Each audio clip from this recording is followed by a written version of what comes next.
Right. Hey, Philip with Radford Coffee Company here again. I want to talk to you about the Primso by Fellow. It's a neat little attachment that you can get for your AeroPress.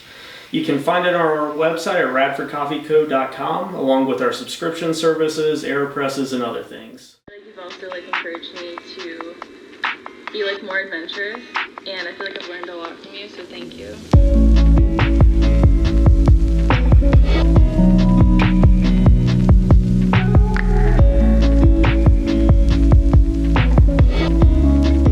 First off, you want to gather your AeroPress, separate it out into its individual parts, and take your filter cap and set it aside, because the Primso with the micro mesh filter replaces the entire filter cap and the need for one of the paper filters.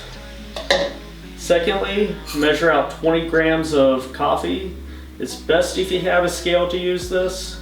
Preferably start with whole bean, just because this is a little bit more precise and you want fresher coffee.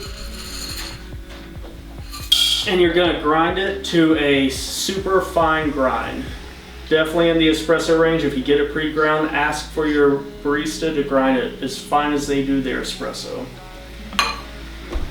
So you're going to take that coffee, load it into your AeroPress, shake it a little bit to level it out, and then take water that is hot as you can get it, preferably right at boiling or just a couple degrees short of that, and you're going to add 50 milliliters to that. This again is another thing that would be good for you to weigh out using a scale, knowing that 1 gram of water equals 1 milliliter. Take your AeroPress paddle stirrer, stir that for about 20 seconds, and then you're going to let it sit. And you're going to let it sit for 1 minute, including the time it took to add the water and stir it. Transfer your AeroPress on top of a really good sturdy mug.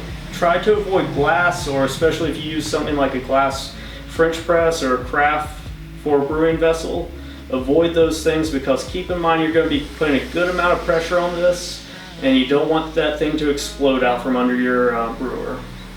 So when you hit the 1 minute mark right now, you're going to take this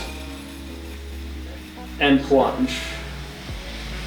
And take your time with that, and you're going to hear a nice hissing sound. That means that you've pushed all the water through,